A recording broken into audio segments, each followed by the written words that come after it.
Merci à vous d'être venu ici ce soir.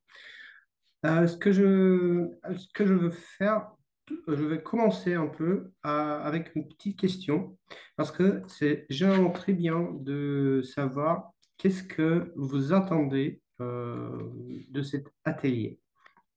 Oui, bonjour.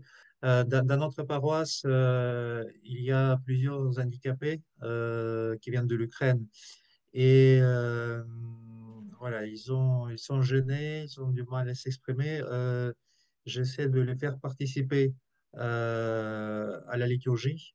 Donc, c'est les liturgies qui sont organisées exprès pour les réfugiés euh, de l'Ukraine et de la Russie. Et je voulais peut-être avoir quelques conseils, quelles sont les approches qu'on peut avoir pour décomplexer ces gens-là, qu'ils puissent se sentir bien à l'aise dans l'Église et participer pleinement aux offices. Merci. Merci beaucoup. Ça aide beaucoup, votre commentaire. Bonsoir, je Bonsoir, ouais. suis responsable de la catéchèse au diocèse de Versailles, donc dans l'Église catholique. Et dans certaines paroisses, les handicapés sont très très bien acceptés et dans d'autres pas du tout. Euh, les prêtres ne souhaitent pas qu'ils viennent perturber les célébrations. Et je voudrais, c'est un sujet qui me touche beaucoup, donc j'attends beaucoup de votre intervention. Ok. Parfait. Merci beaucoup à tous. Et maintenant, je veux expliquer un peu ce que je veux faire parce que ce que vous avez dit, c'est très important et je vais bien sûr toucher un peu sur ça, mais je pense que c'est mieux d'expliquer ce que je veux faire, ce que je veux pas faire. Donc, le but principal, c'est de sensibiliser au handicap. Je pense que la plupart des gens, surtout dans ces situations, sont déjà sensibilisés, les gens qui sont ici. Euh, En même temps, je peux pas, je vais essayer de répondre peut-être après à certaines questions plus spécifiques, mais comme c'est un peu général, ça va pas être, je vais donner seulement des conseils un peu général, pas nécessairement pratiques, parce que chaque paroisse a ses propres euh, difficultés, on va dire, ses propres cas spécifiques.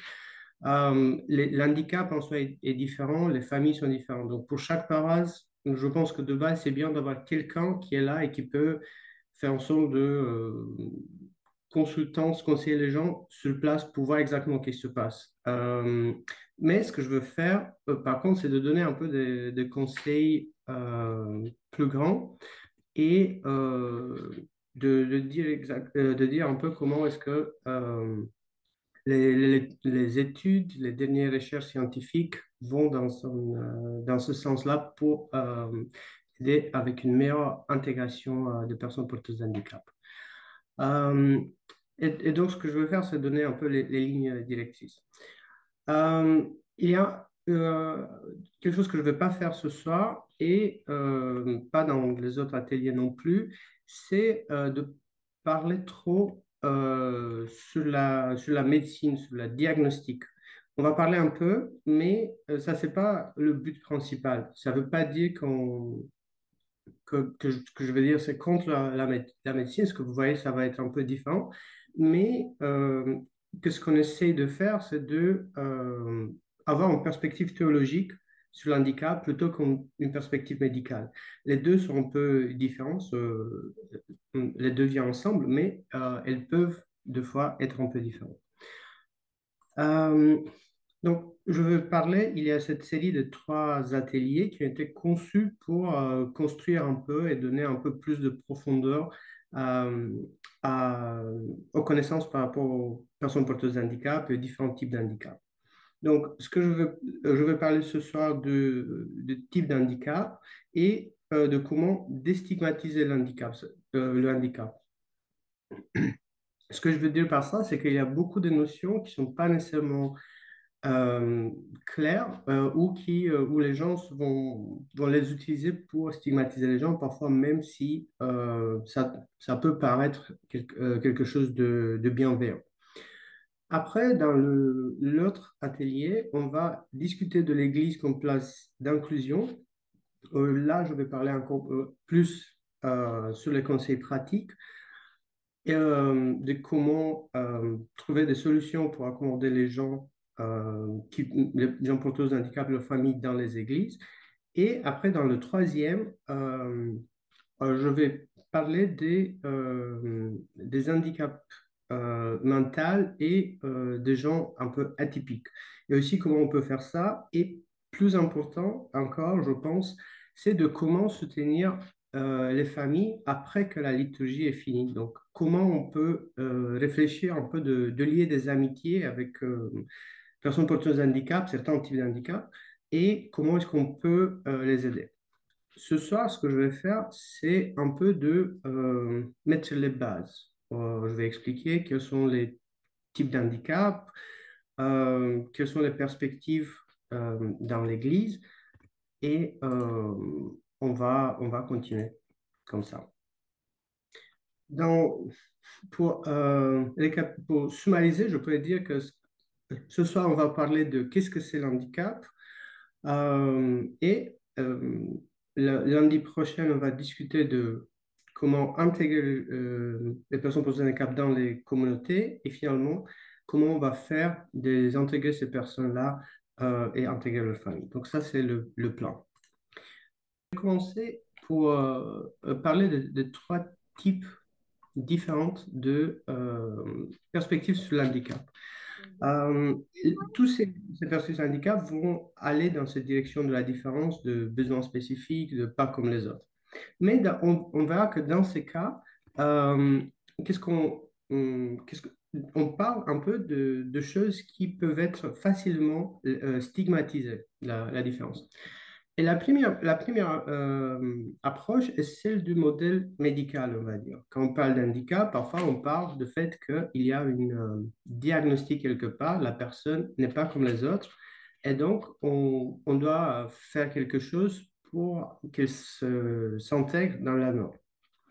Et cette perspective est apparue une fois avec le développement de la médecine moderne et de la statistique. Dans le 19e siècle, on a commencé à essayer de trouver des normes, la norme dans toutes les choses. C'est le début de la statistique.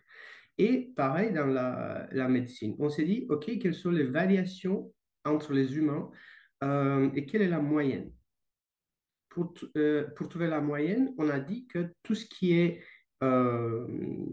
est différent doit être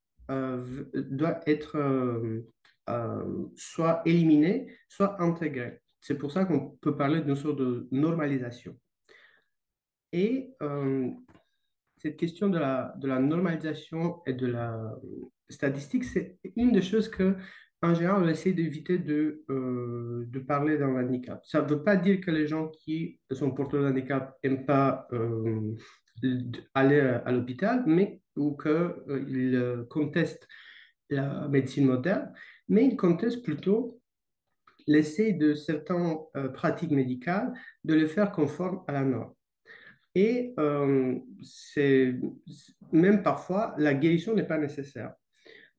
Et pour prendre un exemple, dans la littérature du 19e siècle, il y a Gustave Flaubert, Madame Bovary, et dans Madame Bovary, il y a le personnage de Hippolyte qui a une sorte d'handicap qui ne l'empêche pas nécessairement de vivre, de faire son travail, mais il est différent. Il n'est pas comme tous les autres parce que son pied est un peu différent. Et Dr Bovary, qui a lu dans les dernières revues médicales qu'il y a la possibilité de changer ça, de le faire normal, va persuader Hippolyte de faire la chirurgie et se refaire, se normaliser pour pouvoir aller dans l'armée. Sauf que pauvre Hippolyte se retrouve finalement, parce que la chirurgie s'est mal passée, se retrouve avec son pied amputé. Et donc même ce qu'il pouvait faire avant sans difficulté, maintenant il ne peut plus faire. Et c'est un peu ça ce qu'on reproche en général à la médecine moderne, d'intervenir où il y a seulement des variations qui font pas, posent pas des problèmes, seulement pour le but de normaliser les gens. Après, l'autre chose qui est très importante, euh, quand on parle de la médecine, c'est le fait que la médecine traite en général les gens comme des diagnostics. Et ça, on peut dire tout à fait normal, si vous voulez, de réfléchir comme ça, mais quand on parle d'une personne, on dit, ah, mais la personne, cette personne-là, elle elle se comporte comme ça parce qu'elle est autiste, ou elle se comporte comme ça parce que, pardon, elle a une dépression. Et généralement, on colle des étiquettes aux gens euh, par rapport à leur diagnostic. C'est pour ça qu'il y a cette image que j'ai mis là avec la personne qui a un peu un diagnostic sur sa tête et qui marche. Et en fait, l'idée, c'est d'essayer de regarder la personne derrière le diagnostic. C'est ça le plus important. Parce que le diagnostic, c'est une des caractéristiques de la personne. On a tous des caractéristiques très diverses qui, je sais pas, nationalité, des traits physiques qui sont différents. Tout on a beaucoup de caractéristiques. Mais on sait que la théologie orthodoxe insiste beaucoup sur le mystère de la personne. On sait que réduire quelqu'un à un seul élément, c'est pas la façon d'aller en avance. Et c'est pour ça qu'on doit faire attention de pas coller une étiquette sur la personne et dire non, cette personne est comme ça ou comme ça parce que ça peut paraître que c'est une sorte d'excuse, mais en fait, ça nous facilite l'exclusion de la personne. On essaie de comprendre la personne avec son diagnostic, pas seulement par rapport à son diagnostic. Le deuxième modèle qu'on discute, qu'on doit discuter, c'est le modèle que je préfère d'une certaine façon, c'est ce qu'on appelle le modèle social, qui fait une distinction euh, entre handicap et maladie. L'handicap est une construction sociale. Les personnes qui ne ressemblent pas ou ne se comportent pas comme la majorité sont rejetées. Donc, c'est pas dans ce contexte-là, c'est pas le fait qu'il y a quelqu'un qui est dans un fauteuil roulant, mais le fait qu'il n'y a pas une rampe. La personne qui est dans un fauteuil roulant va pas, va pas suffire parce qu'elle est dans un fauteuil roulant, mais elle va suffire parce qu'il n'y a pas une rampe, et ça l'empêche de participer à la vie de la communauté. Et c'est dans ce contexte-là, on pense que le handicap, ce sont vraiment les barrières que les gens mettent contre l'intégration, l'inclusion des personnes porteuses de handicap. Et ces barrières peuvent être physiques, comme dans ce cas, rampe. Elles peuvent être aussi émotionnelles et aussi des préjugés. Et je vais expliquer plus tard quels sont les préjugés qu'on doit faire attention dans la vie de tous les jours, mais aussi dans les homélies. Parfois, il y a des choses qui se retrouvent inconsciemment. Et donc, c'est bien de voir comment on améliore pas seulement l'intégration par rapport aux normes physiques, aux rampes physiques, mais aussi au niveau de l'émotion et de discours. Et il y a une différence ici, parce que généralement, beaucoup de gens voient l'handicap comme une tragédie, et dans certains cas, les gens eux-mêmes le ressentent comme une tragédie, mais il y a beaucoup de cas où les gens ne le ressentent pas nécessairement comme une tragédie. C'est pas du tout ça. Euh, mais la conception qui nous mène dans ces directions de la tragédie, parmi d'autres, une des conceptions, est de lier l'handicap avec la souffrance. Et ça se fait par l'intermède de la maladie. On dit que quelqu'un a un handicap, la personne doit souffrir, et donc la pauvre. Mais ça n'est pas du tout le cas. Et l'exemple le plus facile à donner entre handicap, maladie et souffrance, c'est vraiment au niveau des Jeux paralympiques. Les gens là ont tous un handicap, mais ils ne sont pas nécessairement malades ou malheureux, ils vont bien, même s'ils ont un handicap. Et du moment qu'ils peuvent vraiment avoir accès à certaines facilités, ils peuvent être comme tous les autres sportifs dans certaines catégories et même faire des choses que peut-être nous, on ne fait pas. Euh, Moi, je ne pourrais pas courir euh, parfois, même au niveau que personnes porteuses de handicap ou paralympiens peuvent le faire. Et ce que j'ai mis là, c'est un fragment de l'homélie de Grégoire de Nazianze qui, je trouve, extrêmement importante euh, pour deux raisons. Hum, La première raison, c'est que j'ai entendu beaucoup de gens qui m'ont dit, mais en fait, toutes ces discussions sur le handicap, c'est une sorte d'invention moderne qui est imposée à l'Église de l'extérieur. Et moi, chaque fois, je dois imprimer ces citats et montrer aux gens en disant, au IVe siècle, on a fait toujours ça. On a peut-être oublié de le faire si bien qu'on le faisait en avance, mais ça fait partie de, de l'ADN de l'Église. Et qu'on voit dans ce fragment-là, Saint Grégoire le théologien est, est en train de dire à ses patients qu'il qu'il exclut les lépreux. Et on sait que les lépreux, c'est quand même une maladie contagieuse. Donc, c'est encore, ça rend les gens un peu plus inconfortables que tout ce qu'on a autour de nous aujourd'hui. Mais il va jusqu'au bout et il dit ce qu'on doit faire et il dit que l'inclusion, c'est pas optionnel. Et il met l'accent sur, comme vous voyez, le fait on accepte des gens qui font des choses méchantes et immoraux plutôt que des personnes qui se retrouvent dans une situation un peu plus difficile. Ça, c'était le cas des lépreux à l'époque. Ils étaient envoyés loin de la cité et personne les voulait être à côté d'eux. Et tout l'homélie de Saint Grégoire, c'est sur cette question-là, de l'inclusion et de ce qu'on doit faire comme Église et chrétien pour ça.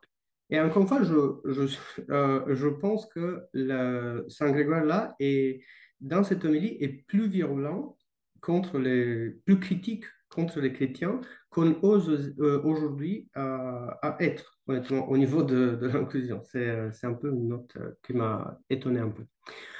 Bon. Un homme n'hésite pas à s'installer chez un meurtrier, invite un adultère à partager non seulement son foyer, mais aussi sa table, choisit un voleur de temple comme compagnon de prédilection et se lie d'amitié avec ceux qui l'ont maltraité. Pourtant, il se détourne de la souffrance de celui qui ne lui a fait aucun tort, comme si c'était un crime. Ainsi, la malice l'emporte sur la maladie et nous embrassons la viciosité comme la marque de l'homme de bien, rejetant la sympathie comme une déchéance. Donc, enfin, je trouve que c'est assez fort. Bon, le troisième modèle, c'est l'idée le modèle de la minorité qui est discriminée en tant que communauté minoritaire, euh, pas nécessairement à cause d'un tort, mais à cause des différences. Et une façon de comprendre cette perspective est de prendre l'exemple des sourds-muets qui disent, certains d'entre eux, la communauté dit parfois, on est comme quelqu'un qui parle une langue étrangère et seulement les gens ne veulent pas faire l'effort de l'apprendre. On n'est pas nécessairement, on n'a pas un handicap, on n'a rien. C'est comme on était, je ne sais pas, je vais prendre un exemple à la con, des Lituaniens qui arrivent en France sans pouvoir parler la langue et il n'y a personne qui peut communiquer avec eux et qui ne veut pas communiquer avec nous. Et c'est un peu dans cette perspective-là qu'ils disent on est en général opprimé et ignoré, exclu à cause du fait qu'on parle notre langue. Et dans les années 80, il y a eu, 80, il y a eu un livre qui a été écrit sur une communauté des sourds-muets qui se trouvait à côté des États-Unis, sur une île. Et tous les gens qui arrivaient là-bas, toute la communauté était, la plupart des gens là étaient de sourds-muets. Et les gens qui arrivaient de l'extérieur, parce qu'ils avaient besoin de faire de business avec ces communautés-là, devraient apprendre la langue, le langage, le langage de signes. Et donc, c'était plutôt à l'inverse de ce qu'on retrouve aujourd'hui dans la société. Ça ne veut pas dire qu'il n'y a pas des communautés orthodoxes qui font ça. J'ai entendu déjà plusieurs personnes qui m'ont dit qu'il y avait des paroisses où il y avait de langage, la liturgie était traduite dans le langage de sourds-muets, il y avait une communauté qui arrivait là-bas. Mais c'est seulement pour montrer jusqu'à quel point on peut penser ces différences comme des différences qui structurent une communauté par rapport à une autre. Je vais continuer avec les types d'handicaps. On a trois types d'handicaps: physique, psychologique et cognitif. Je commence maintenant avec l'handicap physique. Et en général, les handicaps physiques sont assez visibles. On, si on voit quelqu'un dans un fauteuil roulant, on va dire bon, c'est un handicap physique. Mais si on peut parler plus largement de tous les handicaps qui affectent directement le corps, je ne sais pas, de troubles intestinaux aux problèmes cardiaques, plein de choses qui peuvent apparaître et qui touchent premièrement le corps et après, après le psychique et le cognitif. Donc, là, ça, c'est le premier type d'handicap. Euh, la différence entre, entre une perspective médicale et théologique sur l'handicap visible, par exemple, c'est que tous les handicaps n'ont pas le même niveau de stigmatisation dans la société. Ça, c'est une chose qu'on doit faire attention parce que chaque fois qu'on essaye d'intégrer quelqu'un ou plusieurs personnes dans une communauté, on doit commencer en se posant la question s'il y a un stigma associé à ce handicap-là. Et est-ce qu'il y a moyen de rassurer la personne qu'elle ne va pas se retrouver face à cette préjugé? Je vais prendre maintenant un exemple d'handicap handicap et stigma qui n'existent plus vraiment de la même façon. Euh, on discute, si vous vous rappelez, dans l'Ancien Testament, l'infertilité était vue comme un handicap, était stigmatisée. C'est pour ça qu'on a pardon, Joachim et Anna qui prient pour avoir une fille, pour être comme tout le monde et pas se faire stigmatiser. Maintenant, on n'a plus ça. Mais on a d'autres handicaps qui sont plus stigmatisés. Euh, je pense que l'exemple, peut-être dans certains cas, peut être la dépression ou peut être la schizophrénie. Il y a beaucoup de choses qui sont stigmatisées et parfois on ne se rend même pas compte si le stigma existe, mais pour la plupart du temps, je pense que si on réfléchit un peu, on se rend compte de ça. Et encore une fois, on peut, et c'est toujours une des choses les plus importantes dans cette théologie handicap, de parler avec les personnes porteuses de handicap et de demander directement ce qu'ils pensent que va les aider pour mieux s'intégrer dans la parole. Ça semble simple et assez direct, mais il n'y a pas tout le monde qui le fait. Donc, c'est assez facile et ça vaut le coup de répéter ça. La première chose, demander à la personne quelles sont les choses pratiques dont elle a besoin pour mieux s'intégrer dans la paroisse. Euh, bon. Maintenant, le deuxième type d'handicap, c'est le handicap psychologique ou mental. Ce sont associés à la santé mentale, dépression, schizophrénie, troubles bipolaires. Et moi, je mets ici dans ces catégories aussi les traumas.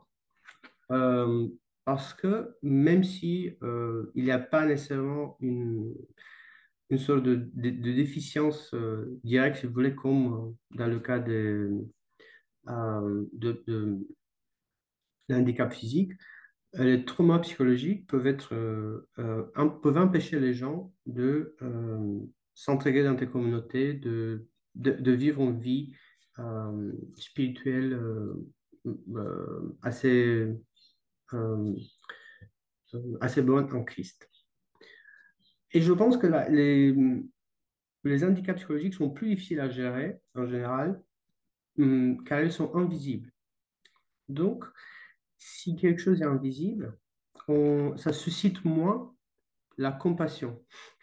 Ça sent un peu bizarre, mais euh, si quelqu'un a une sorte de trauma qui l'a affecté psychologiquement et qu'à un certain moment, la personne ne peut pas faire certaines choses, ne peut pas entendre certains bruits, on accepte la première fois, mais quand on regarde quelqu'un face à nous, on va se dire, mais en fait, tu n'as pas vraiment quelque chose. Tu dois, t'as fait ça une fois, deux fois, trois fois, à un certain moment, tu dois arrêter. Et c'est pareil dans le cas de la dépression.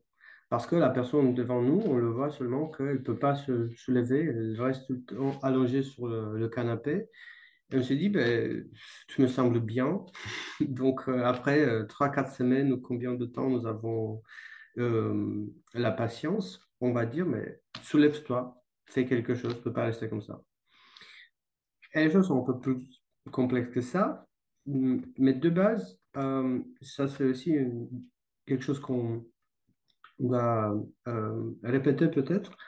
Euh, le visible joue beaucoup dans l'intégration dans la façon dont on approche les personnes porteuses de handicap. C'est toujours soit parce que les personnes nous semblent normaux, soit parce que les personnes, s'ils ne nous semblent pas normaux, ne nous donnent pas envie de les approcher parce que peut-être il y a quelque chose comme un malaise, un disconfort qu'ils vont créer en nous. Le troisième type euh, d'handicap sont les handicaps cognitifs. Et c'est ceux liés à la capacité cognitive comme la mémoire, l'intelligence, la conscience de soi. On peut se retrouver avec des handicaps cognitifs comme la démence. Peut-être à un certain moment, on a perdu sa capacité cognitive. Pour des raisons différentes, ça peut être aussi pas seulement la démence, mais beaucoup d'autres choses qui peuvent influencer ça. Ou on peut se retrouver dans une situation où on parle des personnes qui ont le cerveau un peu différent de la majorité, comme dans le cas de l'autisme ou trisomie 21. Ça ne veut pas nécessairement dire que le mémoire et l'intelligence consciente de soi ne sont pas là, mais qu'elles fonctionnent d'une façon différente. Je continue avec la troisième partie qui parle des stigmatisations et préjugés. Euh, je, je sais que les gens qui sont ici présents vont jamais utiliser ça, mais c'est toujours bien de parler de ça et d'expliquer aux gens un peu comment certaines choses marchent. Vous avez là dans l'image une icône de, de la guérison de l'aveugle de naissance qui est racontée dans l'Évangile de Jean, chapitre 9. J'ai pris ça parce que parfois on entend, et j'ai entendu dans des situations différentes, et j'étais étonné, qu'il y a des gens qui croient qu'il y a que l'handicap est la conséquence de péché, soit personnel, soit des parents de l'enfant. Euh, je peux comprendre, on va dire, pourquoi on parle d'une conséquence de péché personnel, Parfois, les évangiles peuvent être interprétés dans ces directions-là. Et donc, c'est pas du tout nécessairement étonnant. C'est plutôt étonnant quand on parle des péchés des parents, mais ça, c'est une autre discussion. Mais euh, l'évangile de Jean, chapitre 9, dit explicitement que c'est pas toujours le cas. Peut-être que oui, peut-être qu'il y a des situations où l'handicap est une conséquence de péché, mais ça, c'est pas toujours le cas. Et on retient que dans l'évangile, les disciples demandent à Jésus pourquoi euh, l'aveugle, la personne aveugle, est née avec cet handicap. Est-ce que c'est parce que ses parents ont péché ou est-ce que c'est parce que lui, il a fait quelque chose de mal? Et Jésus répond non, c'est pas du tout ça. C'est pour que la gloire de Dieu se manifeste en lui. Donc, l'idée que qu'on est des pécheurs et qu'on fait le péché va avoir comme conséquence l'handicap, c'est pas du tout, sont pas du tout liés. Et j'insiste sur ça parce que on ne doit pas juger sans savoir, on ne doit pas assumer. Et je pense que c'est vraiment, c'est une des choses les plus difficiles à dire à quelqu'un, même si c'est la vérité, parce que si on considère que c'est la vérité, bon, encore une fois, on ne sait pas comment Dieu travaille, donc c'est pas nécessairement clair. Mais je pense que personne veut se sentir coupable de quelque chose qu'elle n'a pas fait. Et si on parle des gens ont eu une vie pas, euh, qui ont mené une vie comme tout le monde, euh, dire à quelqu'un qu'ils ont, c'est peut-être lié à leur péché, ça va les éloigner de la foi assez facilement. Personne veut se... Encore une fois, je pense que peut-être c'est pas nécessairement difficile, c'est pas nécessairement difficile à entendre. C'est le juger quelqu'un, c'est jamais quelque chose qui va aider la personne de se sentir plus à l'aise à l'église. Maintenant, je vais avancer vers une deuxième, euh, vers un deuxième préjugé sur l'handicap et la souffrance, quand c'est le cas. Et ça, c'est la souffrance vertueuse. Je sais que beaucoup d'entre vous ont déjà entendu cette idée. Et je sais que ça se retrouve beaucoup dans les écrits de pères, dans des écrits de pères spirituels modernes. Mais je veux seulement nuancer un peu l'idée. Et donc, l'idée de base, c'est que les personnes qui souffrent ou qui ont un handicap peuvent attendre la sainteté à travers leur handicap ou qu'elles sont déjà saintes si elles ont un handicap intellectuel. L'idée est ancienne et se retrouve notamment dans la tradition monastique. Parce que la tradition monastique, au début, les maladies posaient des problèmes, des difficultés. Le monastère était l'endroit qui devait copier le paradis, était le paradis sur terre.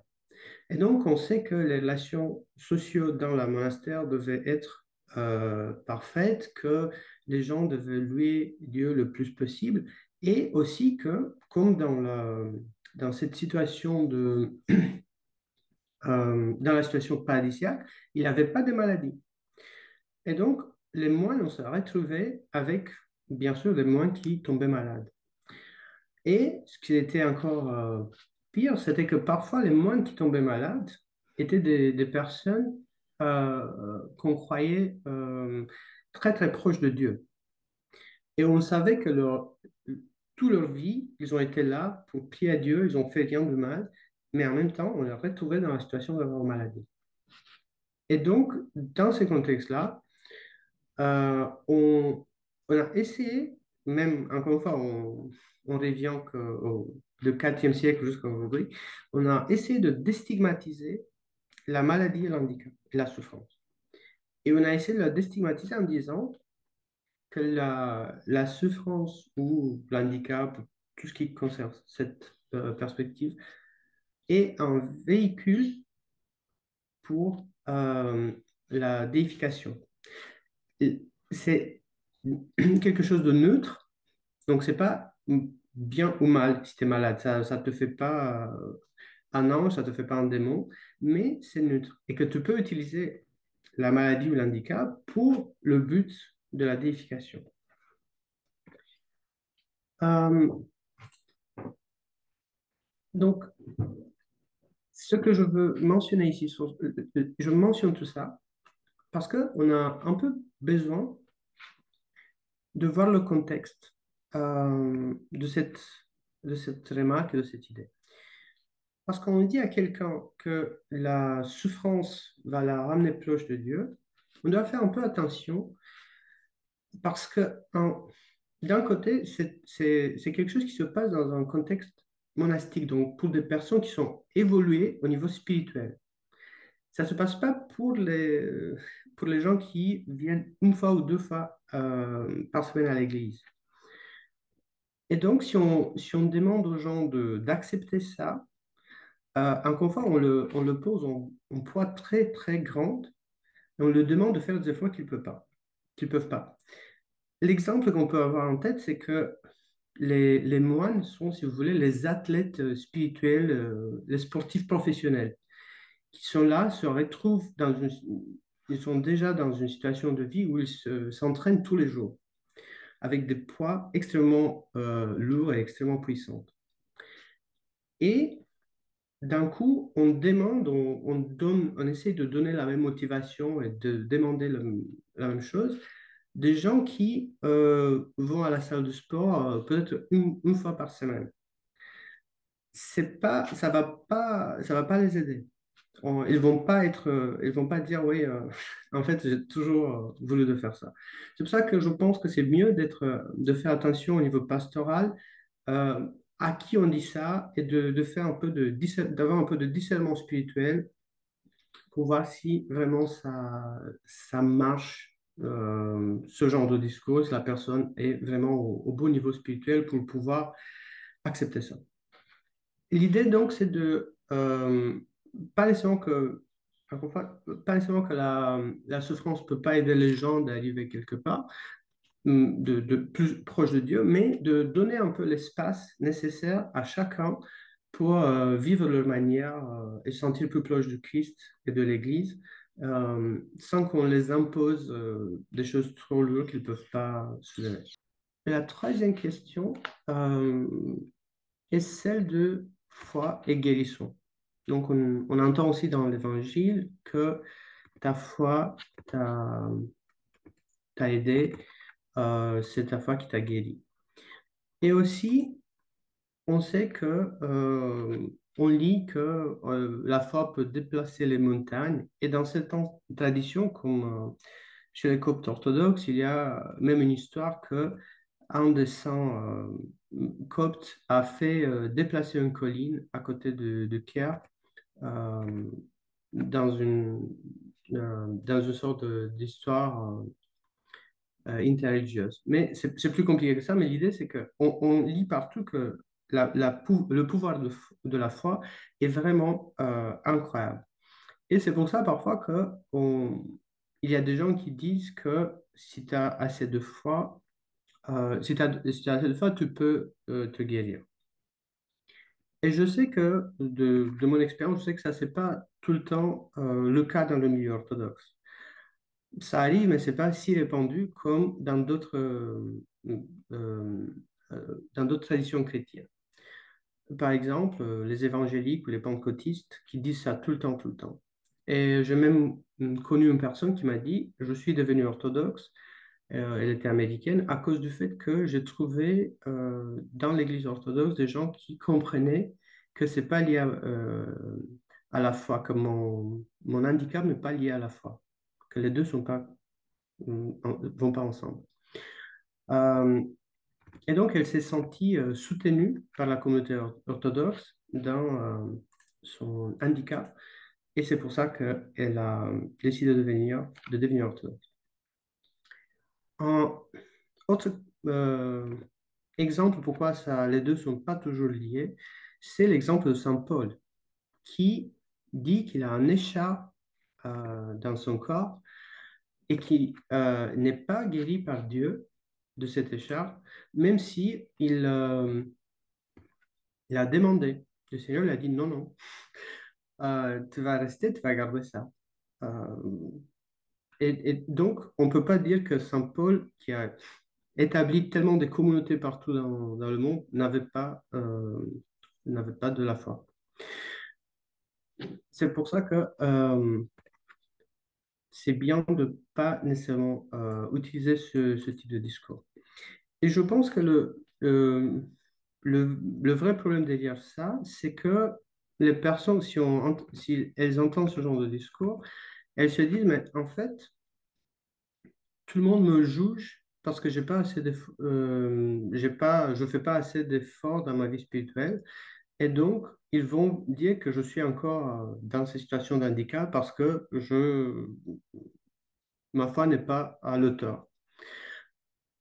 Et ça fait les gens, encore une fois, ça éloigne les gens de l'Église. Pourquoi je viendrais dans une communauté qui considère que ma foi n'est pas assez, et ils me disent ça tout le temps. Et en plus, on ne dit pas ça à d'autres personnes en général. C'est une discussion qu'on a seulement avec les personnes qui se retrouvent dans une situation de handicap. C'est pas une discussion qu'on a avec d'autres personnes à l'église. On va dire, ah, je pense que ta foi n'est pas assez pour ça. Hum, et c'est mieux à éviter. Et ici, la dernière chose que je veux mentionner ici. Et ça, c'est sur la santé mentale et la possession démoniaque.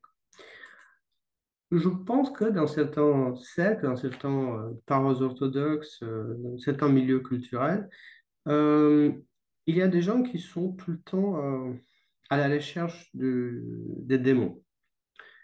Je ne dis pas que ça n'existe pas. La Bible est pleine des discussions sur les démons. Les écrits de Père parlent aussi des démons.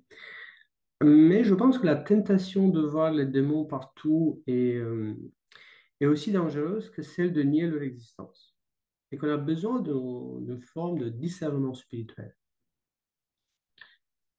Euh, et oui, certaines difficultés peuvent avoir une origine spirituelle liée à notre chemin vers Dieu, mais pas nécessairement liée aux démons. Je veux rappeler deux choses. Les dimensions, on n'est pas seulement des êtres spirituels, on est des êtres corporels, mentaux et spirituels. Toutes ces dimensions-là sont interconnectées. Et chaque fois qu'on essaie de parler de l'interférence de diabolique dans nos vies, on doit, euh, on doit savoir que le diable exploite souvent les faiblesses qui existent déjà. Donc, le diable n'est pas capable de créer des choses, mais il est capable d'exploiter nos faiblesses spirituelles, mentales et corporelles. Je prends un exemple, parce que ça aussi, c'est assez souvent lié euh, à possession démoniaque dans certains contextes que j'ai entendus. La dépression. La dépression peut être influencée par l'alimentation, par des circonstances personnelles spécifiques. Par exemple, le deuil. Si quelqu'un dont nous étions proches est décédé, on va rentrer dans un état de dépression. C'est absolument normal, ça arrive tout le temps. On peut entrer dans une dépression même si on change de pays, on change de ville. Il y a beaucoup de choses qui peuvent nous mettre dans un état de dépression. La différence ici, c'est que la suggestion démoniaque, on va dire, c'est pas que tout est, que ça vaut rien de vivre, mais l'amplification de cet état jusqu'à être poussé au suicide. C'est là où le démoniaque commence à jouer.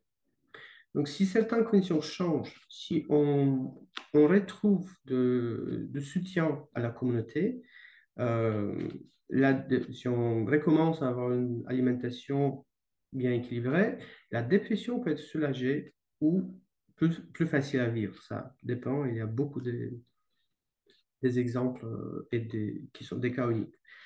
Mais en gros, c'est un peu l'idée que on a besoin de faire attention à tous nos coordonnées avant de parler de démoniaque. Il faut d'abord vérifier notre état physique et mental, puis combiner médecine, soutien psychologique et accompagnement spirituel. Et j'ai mis là cette icône avec la guérison des démoniaques de Gadara parce que ça montre pour moi l'importance de soutien de la communauté. La communauté les a mis à l'extérieur. Si la communauté et Jésus les guérit et les envoie de nouveau dans la communauté. C'est cette restitution à la communauté, si vous voulez, de cette dimension communautaire des guérissons de notre Seigneur qui est très important à souligner. On ne peut pas tout le temps faire des choses seul et c'est une des on ne peut pas individuellement trouver des solutions pour nous et même si on réfléchit bien, pas seulement avec l'appui de notre père spirituel. C'est bien d'entendre ce qu'il dit, mais on a besoin de soutien de soutien d'une communauté. Le royaume de Dieu, c'est une communauté finalement et on a besoin des gens autour de nous. Avant de finir, je vais faire une petite récapitulation. Ce que j'ai essayé ce soir, c'est de donner une perspective d'ensemble, un peu systématisée, sur comment regarder l'handicap, pourquoi le modèle médical de l'handicap n'est pas tout le temps le meilleur à avoir, d'éviter un peu les diagnostics quand on parle des gens, d'essayer de les regarder comme personnes, comme tous les autres, du modèle social qui met l'accent sur l'importance de soulever les barrières qui peuvent être physiques, mais elles peuvent être émotionnelles ou aussi se retrouver dans le discours, dans certains discours liés à la foi. Et aussi, j'ai essayé de voir quels sont les trois types de handicap, physique, psychologique et cognitif. Comme ça, la prochaine fois, on peut vraiment avoir une discussion sur... on va savoir encadrer euh, certains handicaps et avoir une discussion sur chacun. Et finalement, j'ai essayé d'expliquer pourquoi certaines idées sont pas nécessairement utiles si on veut que les gens se sentent confortables à l'Église. Et j'ai parlé de liaison entre l'handicap et le péché. Je parlais aussi de l'idée de la souffrance vertueuse, le lien entre foi et guérison, qui n'est pas toujours là, et la santé mentale et la possession démoniaque. La possession démoniaque peut exister, il y a des cas, mais c'est plus rare qu'on est tenté de le voir. Je vais mettre le dernier diapositive de mon PowerPoint. C'est pour vous à réfléchir un peu euh, pendant la semaine prochaine à cette question qui est comment aider les patients à verbaliser leurs troubles face à un handicap. Des sondages qui ont été faits et 60% des personnes qui ont été interviewées se sentent mal à l'aise autour des personnes porteuses de handicap. Et je pense que la première chose pour aussi trouver des solutions pour mieux inclure les personnes porteuses de handicap, c'est de parler de ça, de parler du fait qu'on n'est pas tout le temps à l'aise ou on n'est pas tout le temps confortable. Et donc, c'est pour réfléchir un peu, les semaines qui viennent, euh, s'il y a moyen de aider les gens à exprimer ça pour pouvoir expliquer pourquoi c'est pas besoin de sentir ce disconfort, comment adresser ça dans dans un autre cadre. Donc voilà, nous nous retrouvons dans une semaine à la même heure. C'est la même adresse Zoom pour la deuxième séance dont le thème sera Église, lieu d'inclusion. Ouais. Donc nous avons commencé à aborder le thème aujourd'hui parce que finalement c'est un peu le centre de de cette formation. Donc je pense qu'il y aura beaucoup de questions. Merci beaucoup à tous et bonne soirée.